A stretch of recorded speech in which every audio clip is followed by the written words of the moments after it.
What's up, guys? Welcome back for episode number 17 of this 32 and 32 series where I preview every team's 2025 offseason, going from the bottom all the way to the top, and the teams that won the Stanley Cup. Last episode I did was on the Calgary Flames, and today's episode is the first team that qualified to the Stanley Cup playoffs this season, my Montreal Canadiens. Obviously, the Montreal Canadiens are the NHL's winningest franchise, 24 Stanley Cups, but none since 1993. It's been kind of a rough last 30 to 35 years. There hasn't been a lot of high-end talent in Montreal. Basically, the only superstars that they've been having have been goaltenders Carey Price, Patrick Roy. They did have a few good runs, 2010, the Halak, 2014, and when Kreider injured Carey Price, and 2021 when they all went all the way to the Stanley Cup final and lost to the Tampa Bay Lightning. Obviously, since then, Carey Price and Shea Weber were no longer able to play again. Price did play a couple games the following season, but it was evident that his knee just wasn't up to caliber of the NHL. So basically, he hasn't played since, and they decided, bringing in Kent Hughes and Jeff Gorton, that they were going to tear the thing down and rebuild from scratch, keeping a few guys like Nick Suzuki, Cole Caulfield that they already had under the previous administration of Marc Bergevin. So obviously the Canadiens finished last place in 2022, drafted Juraj Slafkovsky, finished fifth last in 2023, drafted David Reinbacher at fifth overall, and finished fifth last yet again last season, picked up Ivan Demidov fifth overall. So the future is finally looking bright. This season, the expectations for them were to be in the mix, so be competitive, and instead they exceeded them. They actually made the playoffs, lost in 5 games to the Washington Capitals, and put up a decent fight against them, despite being playing as the top seed in the East. Well, the Habs finished 5th in the Atlantic Division this season, 17th overall in the National Hockey League. Actually, the Calgary Flames, who missed the playoffs, was the last team, the highest ranked team that did not make the playoffs in the Western Conference, finished with more points than the Canadiens. Obviously, they lost in the first round to Washington in 5 games. Their general manager, Kent Hughes, as I just mentioned, has done a pretty good job rebuilding this team. Mate St. Louis, they brought in near the beginning of the rebuild, has done an excellent job developing the young players and finally brought this team to be able to play a brand of hockey that can win, finally. Because obviously the last few years it was pretty much all on development, but this year they prioritized learning how to win. Their record, they had 91 points, 40 wins, and 91 points in 82 games. So they did not win. They didn't even win half of their games. They relied a lot of overtime and shootout points. They finished middle of the pack in goals for per game, tied for 22nd in goals against per game, so a bit of progress from last season, but still you'd like it to be a bit better than that, especially for a playoff team. Their power play, underwhelming considering all the young talent that they have on their team. Patrick Laine was expected to really help their power play, bring it to the next level, and at the beginning he was scoring a lot of goals, but his production did start slowing down, and it really impacted the rest of the power play. Their penalty kill took a big jump from, I believe last year they were like 24th or 25th, this year 9th at 80.9%. A big reason why they made the playoffs. A lot of their key penalty killers did an excellent job. And their expected goals percentage at 5-on-5, however, was pretty bad. 28th in the National Hockey League according to Money Puck. So obviously there's still some work to do on at 5-on-5. When you look at their top 5 scorers, Nick Suzuki finally broke out and finally passed the 80-point mark for the first time in his career, and the first time that a Montreal Canadian player did that since, I believe, 2008, when it was Alex Kovalev that did it. So it's been way too long.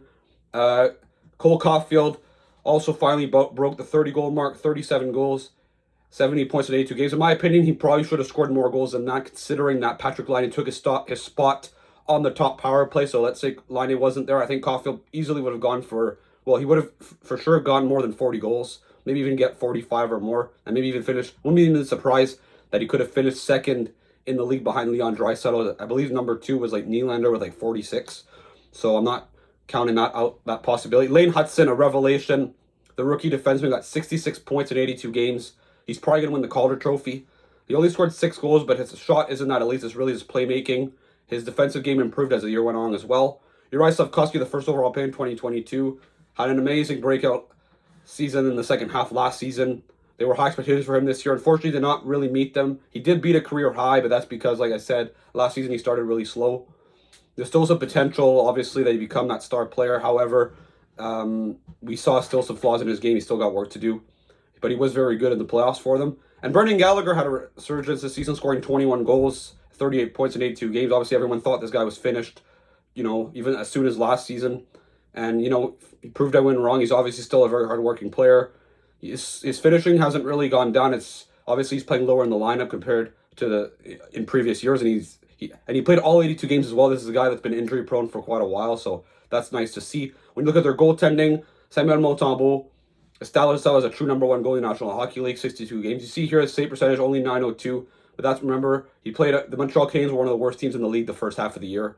So it's not like that surprising that his save percentage went down. He was playing behind a pretty poor defensive team. And Jakub Dobeš, he played in limited games, 16 games. He got 99 save percentage. If it wasn't for him coming in at midseason and taking a spot from Kaden Primo, was really playing poorly, the Canes may not even have made the playoffs. So that's, he was a big part. He was a big reason why they made the playoffs this season. And when you look at their projected lineup for 25-26 before the offseason moves, I'm expecting the Canes to be very busy this summer. But as of right now, as it stands, Cole Caulfield, Nick Suzuki, Juraj Slafkovsky, one of the better first lines in the National Hockey League. Josh Anderson, Kirby Dach, Brendan Gallo. This, by the way, is according to Puckpedia. It's not really the way I would form these lines, but it doesn't really matter yet. It'll be up to the coach to decide. Alex Newhook, Jake Evans, Ivan Demidov obviously joined towards the end of the season. He looked pretty good in limited sample size. And then Patrick Laine, Oliver Kapanen, Mil Heineman. That would be pretty rough to have Patrick Laine on the fourth line, I will admit. On defense, Mac Matheson, Alexandre Caillou was a great acquisition midway through the season for them. Really stabilized their defense core. Caden Gooley, Lane Hudson, Arbor Jacki, Jaden Struble, and then in net, Montembeault, Dobeš. In the press box, Joshua Roy, Owen Beck, Logan Mailloux, and Carey Price still in the LTIR. The Canes only have about $6 million in cap space as of right now, but with Carey Price's $10.5 million, there's rumors that the Canes might try to trade that contract away in order to free up more money, or obviously you put him on the LTIR and you're going to be fine. But I think that they're going to probably try to get rid of that contract in order to bring in to free up the most money possible in order to improve this team in the short term. Luckily for them, there aren't a lot of key players that their contracts are expiring this summer, so they will have some room. When you look at their UFAs, Yoel Armia, $3.4 million off the books. Christian Dvorak, $4.45. Michael Pezzetta, David Savard, who's obviously retiring. After that, when you look at their RFAs, Emil Heineman, Jaden Struble, Jakub Dobeš, we're all going to get some probably 1 or 2 year deals that are pretty relatively low cap hits. So I can maybe see them bringing back either Armia or Dvorak this summer. In my opinion, I'd prioritize bringing back Dvorak, considering that he's one of their only left shot centermen. He was their best faceoff man this year. He played a key role in the penalty kill. Army as well. However, he's a winger. He is a few years older as well.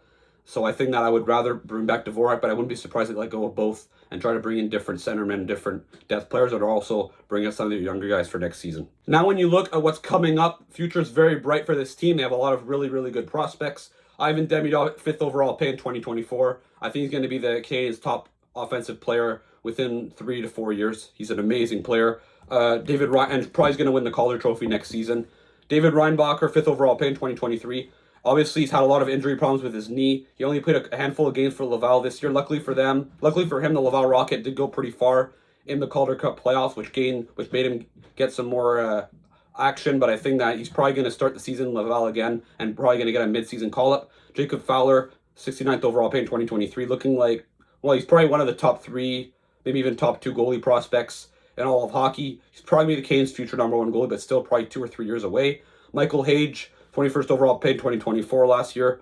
I think he has potential to be a top 6 centerman in the National Hockey League, but he's going to play another year in college. He'll probably play maybe a year in Laval after that, so probably I would say 1 or 2 years away from making an impact on this team. And then Logan Mailloux, 31st overall pick in 2021, obviously one of Laval's better defensemen. In my opinion, he's either going to play with the Canes next year or get traded. I don't really see a world where he goes back to Laval. When you look at their draft capital, they have a ton of draft picks: 2 firsts, 2 seconds, 2 thirds, 2 fourths. So they're stacked with draft picks. They have the 16th and 17th overall pick. The 17th is theirs, and the 16th overall pick they received from Calgary when they took to take on Sean Monahan's contract. So that's a pretty darn good trade. Really smart move there by Ken Hughes and so obviously the Canadiens, they're stacked for the future, that's for sure. And when you look at the Canadiens' needs for this offseason and for the future, obviously the elephant in the room is the number 2 center. That's been a huge problem for the Canes for the last couple of years. Previously, it was the number 1 center. They've obviously found that in Nick Suzuki, but the second-line center is a huge hole. I suspect either by trade or by free agency, they're going to have to find a way to improve that. I think a veteran right-hand defenseman, whether it's a top 4 guy or number 6 or something, losing David Savard, You know, he played a penalty kill role. He was a good veteran, good leader in the room. I think they need to get a guy that can replace him and maybe even be an upgrade on him. Top 6 winger. In my opinion, I think the Canes should get rid of Patrick Laine, in my opinion, with his $8.7 million. That's also going to free up some money. I just don't find he's been that great of a fit. Yes, he's been scoring goals on the power play, but at 5-on-5, he's been basically a liability. He's been taking away Cole Caulfield's spot on the power play as well. And in the playoffs, when they took Laine off the power play, well, in fact, they took him out of the lineup, and they put Caulfield back in a spot with Demidov, and their power play looked better than ever. So I think that if you get rid of Laine, however, you need to bring in another top 6 forward. Obviously, against Washington, they got beat up pretty badly physically. It wasn't by a lack of effort. It was just you ran into a bigger team that had more, you know, and the refereeing wasn't very good either. They basically tolerated Washington to beat the crap out of Montreal all series long. So I think they need to respond here, get some more size, get some more grit. I believe it was Gorton that said that in the end of season presser that he wants Canes to be more competitive. He want more competitive players. So we'll see what they do there. So luckily they know what they're looking for. And experience. This is a very young team. I believe they were the youngest team in NHL history to make the playoffs. So obviously, getting a bit more experience ain't going to hurt. You can still get an experienced number 2 center, experienced top 4 defenseman, an experienced top 6 winger, an experienced depth grit players or whatever. And, you know, you've gotten that. When you look at their long-term needs, obviously the second line center is still a question mark. You got Suzuki, but you don't have anyone else really. Could Kirby Dot really become that? I'm not sure. Very, very unlikely, I'd even say.